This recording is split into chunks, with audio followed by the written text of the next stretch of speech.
हिम्मत नहीं जुटा पा रहे थे। तभी अचानक इमरजेंसी ऑर्डर आ गया कि सभी सैनिकों को ट्रेनिंग के पूरा होने से पहले ही भविष्य में भेजना होगा। दरअसल एलियंस ने लैब पर हमला कर दिया था और वहाँ मौजूद दवाइयाँ इंसानों को बचाने की आखिरी उम्मीद थी। इसीलिए सभी नए सैनिकों को बिना तैयारी के ही सीधे मिशन पर भेजने का फैसला लिया गया। घबराए हुए सैनिक तुरंत टाइम मशीन के सामने जाकर खड़े हो गए। मशीन चालू होते ही उनके सामने एक रंग बिरंगा टाइम पोर्टल खुल गया और अगले ही पल चीखों के बीच सभी सैनिक एक एक करके उसके अंदर खींचते चले गए। कुछ ही देर बाद क्रिस का शरीर भी हवा में ऊपर उठने लगा।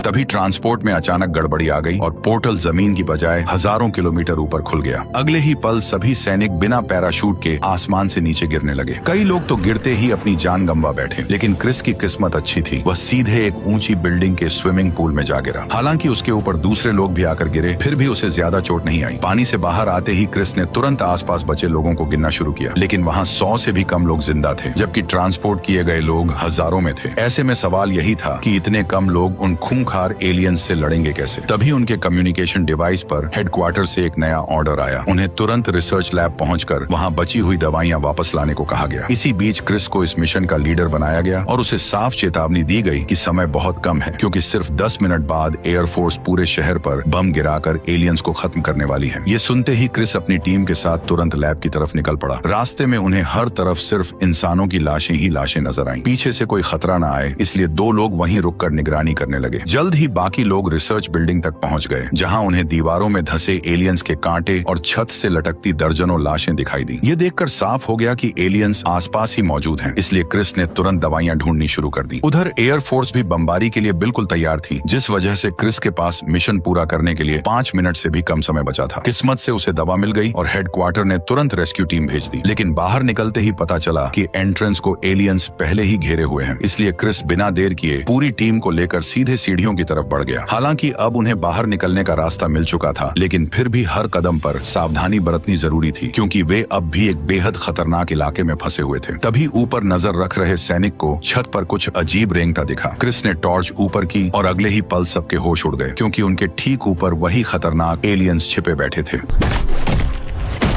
बिना एक पल गवाए सभी ने एलियंस पर हमला बोल दिया। लगातार फायरिंग से वे और ज्यादा भड़क उठे और पूरी रफ्तार से टीम की तरफ बढ़ने लगे, लेकिन क्रिस बिना रुके उन पर गोलियां बरसाता रहा। तभी अचानक एक एलियन ने अपने मजबूत कवच से सारी गोलियां रोक ली और मौका मिलते ही एक सैनिक पर टूट पड़ा। टक्कर इतनी जोरदार थी कि क्रिस भी नीचे जा गिरा, लेकिन एलियन हमला करता उससे पहले ही उसने बंदूक संभाली और ताबड़तोड़ फायरिंग शुरू कर दी। गोलियों की बारिश से पहला एलियन पीछे हट गया, लेकिन अगले ही पल एक और एलियन बाहर निकल आया। उसे देखते ही चार्ली बुरी तरह घबरा गया और बिना देखे अंधाधुंध फायरिंग करने लगा।